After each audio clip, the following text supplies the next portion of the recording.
2024 was such an amazing year with lots of highs and some lows, and I'm going to share all of that with you guys today.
Wow, it is so cool to look back, and really I'm just so happy I have all these videos and that I'm documenting my life on YouTube so I can kind of reflect on the things that I've been doing throughout the year. It does feel like it really flew by, but when I look at those videos and see where I was even in January this time last year, I feel like a completely different person. And I don't know if it's just owning a business or doing what you love every day that just allows you to grow much faster, but I feel like every single year I'm able to just be so proud of how far I've come and how far I'm continuing to want to go, and to still have that fire and that passion in me to want to do graphic design and teach other designers, and that fire has not gone away. And that's truly the most important part. The thing I'm the most proud of is that I still have that within me. I think one of my biggest fears would be that I would fall out of love with design, and that would make me so sad because it's truly something that I love and I look forward to doing every day, and to be able to love what you're doing every day is like winning in life. So I just want to share that because when I look back on all these videos, I am able to see how far I've come, but I'm also able to recognize like the steps and the things I've done to help me get to where I am. And I want to use this video today to not only be completely transparent with you guys and share with you my real numbers of what I made this year, but also share with you guys the highs and the lows and the things I wouldn't do again and the lessons I learned, because trust me, there's always a lesson to be learned even through the successes. So I want to start by the highs and the lows of the year. The high of this year was that I turned 30, and it was a little bit scary to, reach that milestone and turn 30, and it kind of made me reflect a lot on like where I am right now in life. And it also made me reflect on how weird it is that like our society and our life makes us feel like we have to be following this like path and doing something by this age, but it allowed me to step back and really think about what I truly want and where I want to be in the next 5 years and 10 years. And I'm kind of glad that I was able to have that midway through this year. And the best part about turning 30 was I actually spent it with my family in Disneyland, like my entire family. It was so much fun, and it's a memory that I'm going to keep with me forever. I have so many photos from that trip that I just have scattered throughout my office, and it really meant so much to me just to have everyone I love in one place, and it was just such an awesome trip. So turning 30 was definitely a huge high of the year. And then also I was proposed to. I'm now a fiance, so that was another huge high of the year, and something I didn't even expect to happen this year. We had talked about it. We've been together for like 8 years, and of course it's been a topic that comes up in conversation, but it's been so cool to see like our relationship as well grow, and the things that we've gone through, and the things that places we've traveled, all the things we've done together. It was allowed us to just step back and also reflect on our relationship. So actually, if I had to describe 2024 in 3 words, I'd probably add reflection into there, because all these milestones that I went through and the change and everything allowed me to reflect, and it kind of almost forced me to, because it's like, you're entering into a new chapter of your life. But in terms of business, one of my highs was launching Curated Collective Co., which is my new community where I post on Patreon every single week. And I just really wanted to create this community and also put all of my education into a separate platform, because I really envisioned that growing even bigger than myself and just having a place for designers to go. Because when I started, you guys, I didn't really have anyone to go ask questions to that were going through the same situations. And it's really cool to see people, asking those questions that we all can answer within the community. And I've just loved it so much. It's definitely a huge high of the year, and it's something that I cannot wait to continue to pour my focus into 2025. I would say that my lows of the year was the fact that I let my stress and my anxiety really get to me. I've struggled with anxiety for a while now, and I feel like I have really learned how to control it and to kind of work through it, whether that's working out or taking time to myself to journal or yoga. All those things really help me. But for some reason, this type of anxiety I had this year and the stress I had this year was a lot harder to recognize and control. And because of that, I ended up getting really sick in the beginning of the year. I had the flu, just fever, could not move. And it was probably the sickest I've been in a really, really long time. And it was because of all the stress. I truly believe the stress that I had on me, just my body was I can't do it all. So I really feel like that allowed me to recognize how important health is. Without it, when you're feeling really gross and when you can't get up and be your 100% self, you really cannot run a business the best as you can. So it reminded me how important that is, and how important it is to also manage my stress and not overbook myself, and also not make a huge deal out of the little things. That's something I really struggle with, is sometimes little situations I can blow up in my mind, and I think that's my anxiety talking, and I'll go down a bad path of just thinking about all the things that can happen and that might happen, and then the anxiety just overcomes me. So that was I would say a low of this year was I did let that happen to me, especially near the end of the year as well. Beginning of the year, I did have a car accident, which was in my brand new car, which I bought this time last year, and it was only 4 months of having my car. And I think that caused the stress, because it just made me feel like spending money on expensive things like that or material items can be gone like that. And my car is okay, I have it back, but it just kind of allowed me to gain a new perspective on money as well, and also notice and recognize the fact that maybe I don't need all these material items. Maybe I'd rather spend it on something that is long lasting, or an experience or a memory, instead of a material item that can be that can get damaged, or that might not last forever.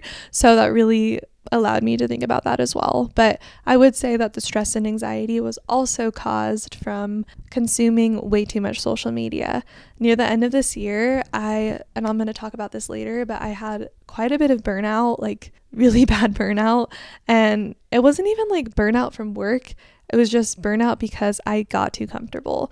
And this is a big lesson I learned this year, but I would say that I allowed myself to consume a lot more social media than I typically would, and that made me compare myself, which then made me feel stressed and anxious, and it just all kind of spiraled from there. But overall, I feel really good. I mean, I know I'm sharing all that with you. It's not every single week I'm super stressed and anxious, but when those moments do come, it's a little bit harder for me to manage. So that's a big thing I want to work on this coming year, is taking time to recognize that and deal with it and kind of accept it and just move forward. So that's a huge thing for me. And if you're new to my channel and you're why is she talking about all these personal things? I always want to be 100% transparent with you guys and share everything, because I'm saying, when the personal life things are happening and life happens, things happen, we get sick, we have accidents, or emergencies might happen, and it's the way we deal with it to still run our business while that all happens. It's how we all balance the things in life, and I want to share those with you guys, because it wasn't all sunshine and rainbows every single day. There were things that happened and things I had to learn and grow from to keep moving forward, and also to recognize the fact that I So I always like to mention the highs and the lows of the year, but I also like to mention like my biggest lessons I learned. And the biggest lesson I learned this last year was that health does come first. Truly, like when we are mentally healthy, when we're physically healthy, we're able to show up in our business every single day. And I always get that question asked, like, how do you do it all? YouTube, clients, business, money, all the things, and also have a life. I think part of the reason for that is because I like to take care of my health, and that allows me to show up every single day and have the energy. And that truly was such a huge thing for me this last year when I got sick more than once, and I was like, you know what, health comes first, and I need to take care of my mental well-being to be healthy, and it all just works together. Okay, now my other biggest lesson is something I really want to share with you guys, because I really had this thought when I was driving back home from my parents after Christmas, and I was like, it's like so hard to explain the burnout I felt near the end of the year, because it wasn't my typical like burnout where I have so many clients and I'm just overworked with projects. I actually really have a good balance of clients this last year, and it's something I'm really proud of. I did not overbook myself, and I felt really good about it. But the burnout came from the fact that I felt too comfortable. And it was ever since I launched my community, when I had all these different passive income streams and all these things really working for me.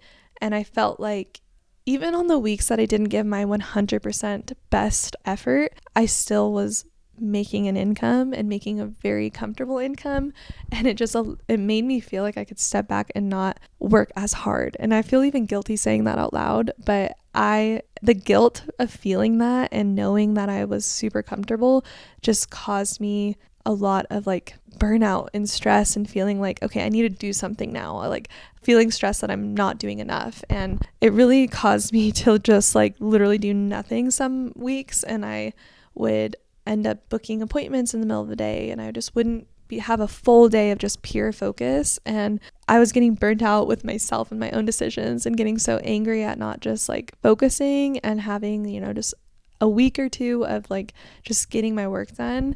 And I really it's so hard. It's even hard for me to explain now, but maybe you guys can relate, because I feel like when I'm too comfortable, I am not comfortable at all, if that makes any sense at all. I actually really like to work when I'm like under pressure, or when I'm not quite sure of the outcome yet. It makes me want to work so hard to see what that outcome will be. But after launching my community and seeing that everything went really well, and that everything I worked towards was here now, I was like, okay, now what? And that's something that I would definitely recommend for anyone who's launching something new in their business, is to have an after launch plan, and like know how you're going to manage the marketing moving forward, and how you're going to just not stay too comfortable. So that was a huge thing for me, and a big lesson I learned is to try not to get too comfortable, and also always have some sort of goal. It could be small or big to work towards, so that I don't get too comfortable. Something really positive from this year is that I was really able to recognize the burnout though. Like I knew that if I took on way too many projects all at once, that the burnout on top of the stress and anxiety I was already experiencing would just not end well. So I am really proud of myself this past year for not overworking myself, and also really making sure that I'm scheduling out my clients properly, because I was that type of person that would just, whenever the client needed it, I would make it happen for them, because I wanted to work with them so bad. And I also was so unsure of my income at the end of the year that I just said yes to everything. But being in I believe this is my 4th year now of running my business full time, I'm able to know now kind of like what to expect income wise, which then allows me to be more flexible with my schedule and know how to schedule things out so I'm not burned out. So I'm super proud of that. And also, it's one of the benefits of just sticking with it and staying in business, is that things start to become more consistent when you know like what it is that you're doing every single week, and the marketing efforts and all of that is working really well. So it's something that I definitely am very proud of for this year. Okay, now to the part I know you guys all want to hear, because I feel that being transparent about what I make income wise I feel like not a lot of people talk about it. It's kind of a taboo topic, because money is just one of those things in life, but I view money as it's like a tool in life. It allows us to have new opportunities, to have a solution to things that might come up, and it's just a tool that we can use. And it's also a tool that allows me to make my passion my everyday thing. And it's awesome the amount of money that a designer can make. And I just want to be so honest with you guys.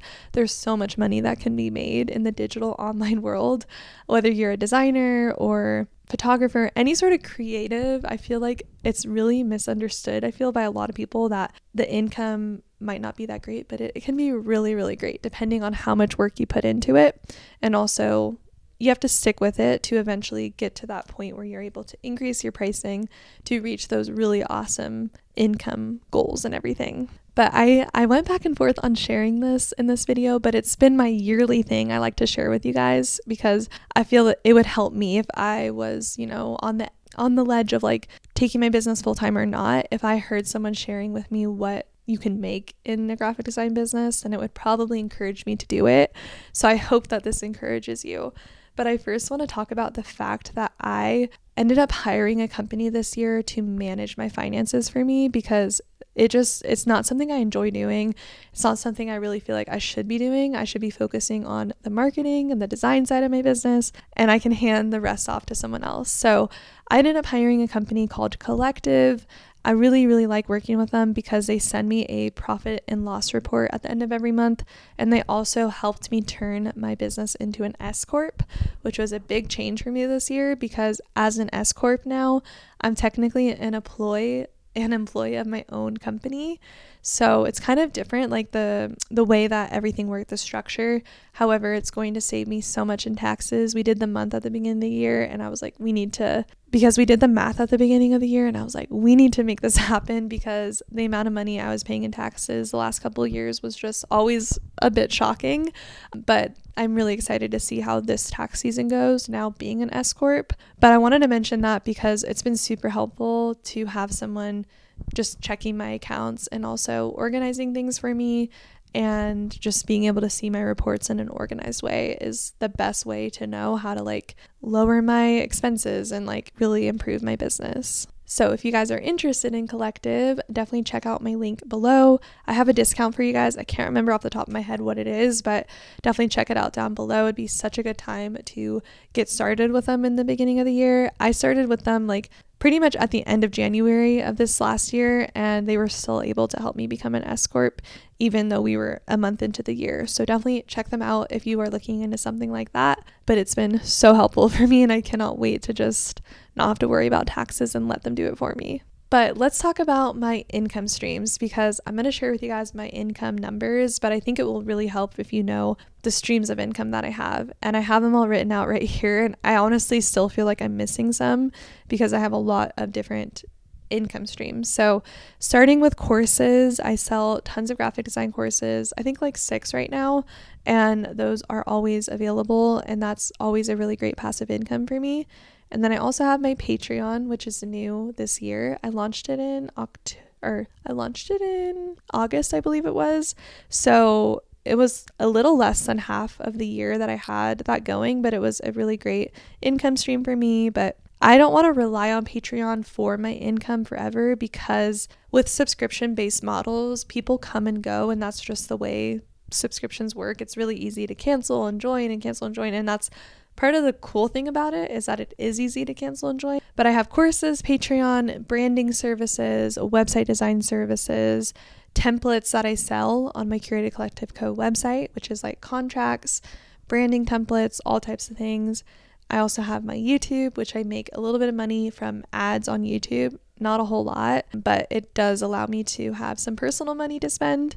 And then also collaborations, which has been really cool to see that actually happen for me. I never used to know how that actually works, but I work with quite a few brands now and they pay me to post or mention them in a YouTube video or post them on Instagram. So that's been really cool. And then affiliate links, those actually tend to work really well for me, and it's something that I would not sleep on. Even if you're just starting, having an affiliate link to your favorite website platform, hosting platform, your favorite Amazon storefront, whatever it is, I feel like that's really great. Just it's another income stream, and it's something that you can kind of have going on in the back, and you don't even have to worry about it. You just have it up there for people to check out, and I really love having that option. And then also photography for my friends. So I ended up taking my friend's wedding photos, and it was so much fun.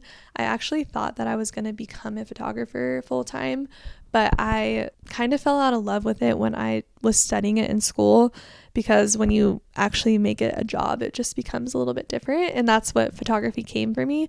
But I still love doing it for friends, for family, and it's just kind of a fun little hobby that I have. But my friends are always so sweet and they always pay me for it, so that's been kind of a fun little income stream as well. And then also is investments. I don't really talk about this much because my fiance takes care of most of this. He's really good at it, but I do have quite a bit of investments in crypto and all that kind of stuff. And also we set up a lot of my stocks and everything this last year, so I have that as well. And of course, like our house and things like that. I don't really consider that into what I'm talking about today, but I just want to share with you guys where all my income comes from. Okay, so let's talk about the numbers. I want to first share the service-based income that I had, which is like my website design, brand design, all the services where I'm working with clients. And one of my goals this last year, and I could probably go look at the video that I filmed just like this one, was that I wanted my education YouTube income to either match my service-based income or exceed it. And it didn't quite do that, but I feel like I'm really close to making that happen. So my service-based income was around, I'm rounding this, you guys, it's a little bit plus or minus because I just want to protect my like full exact numbers, but service-based was around $75,000, which was awesome. And honestly, even if I didn't want to do education anymore, I would probably feel really comfortable living with that. And it's a great income. So that was my service-based side of my business. And then my education side of my business, which is all those other things I mentioned, my YouTube, collabs, Patreon, courses, everything like that, was around $60K. So I'm really close to making it match, if not exceed it. And I think that I can make that happen this next year, because that's what I really want to do. That's where my heart's being pulled, is to make more content, to make more really fun content, and also just to, put myself out there more and be more creative with the content I'm filming. And then the other income number I wanted to mention is the collaboration. So this was like all of those Instagram posts I did, the mentions on YouTube videos, and that was around 8 to 10 grand. I don't know the exact number because I don't track it on my Dubsado, but it was around that amount. So we're looking at above 6 grand, so taking all of those income stream numbers and everything, I was so excited to see me pass what I made last year by a lot, and you guys can do the math there, but I was really, really proud of that because I didn't even really go into this year expecting to do that. It just so happened that the marketing I was doing and the things I was putting out there was really paying off, and I have really, really good feelings about this next year because I'm really implementing more marketing that's going to be like automated for me, so my stress will be better, and so I can kind of just like sit back and relax a bit.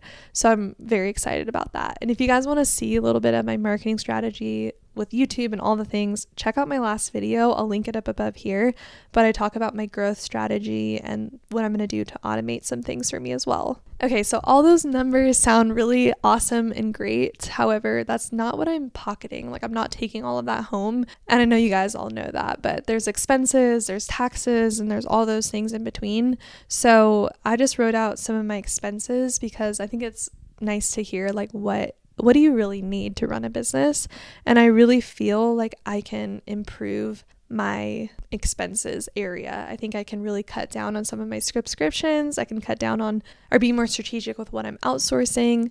But my expenses were payroll, outsourcing, subscriptions, and legal fees. So payroll was basically me paying myself throughout the year because I am an employee of my company. And then also outsourcing, I ended up having a video editor at the beginning of the year, and then I had a social media person helping me, and I had copywriters and all those things. And then subscriptions, of course, is like what I need to run my business. Those are probably the most important things, like how I run my website and keep things afloat. So that's really important. And then legal is the taxes I was already paying throughout the year. So I was doing quarterly taxes this last year, so I also have that taken away from that number of my total. So don't get it twisted. So even though it sounds like a lot and it sounds so exciting, there are still things I have to pay for, and I definitely don't pocket all that and go crazy with it. I still like to save a lot of it, pay off the taxes, and then I use a little bit of the extra or anything I have left over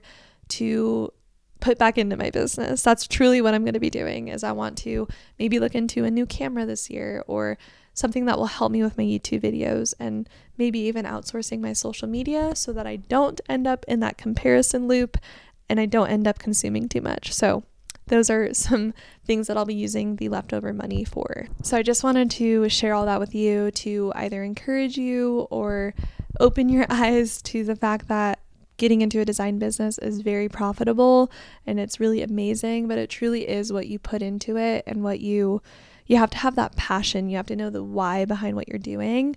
And if you guys want to have more tips or advice on how to really set your goals and manifest them and make that happen, I just posted a video in my Patreon where I talk all about my 2024 reflection, the things I did, the lessons I learned, as well as my 2025 goals and the things I'm really going to be paying attention to next year. And I have a whole workbook that you guys can get and fill in, which I highly recommend doing before the new year gets too ahead of us. So definitely check that out. I have my Patreon link down below all the time, but that was really fun to do and look at and recognize the things that I will improve on and fix and learn from. And yeah, I'm really excited about it. But I hope that this video encouraged you, helped you, or was interesting to you. But I wanted to say thank you all so much for being here, for supporting me. If you've watched my YouTube videos or followed me on Instagram or anywhere, or worked with me, if you're a client, I just want to say thank you so much. I really appreciate it. And it was such an awesome year, and it wouldn't be possible if it weren't for you guys. So I really want you to know how thankful I am. So I just want to let you guys know how thankful I am. I'm so excited for next year. I have so much fun content coming, so much creative content. I really want to use my creativity to make these videos even more fun. So I cannot wait for it. But thank you guys so much for such a great year. Hope you guys have an amazing new year. And I will see you guys in my next video really soon.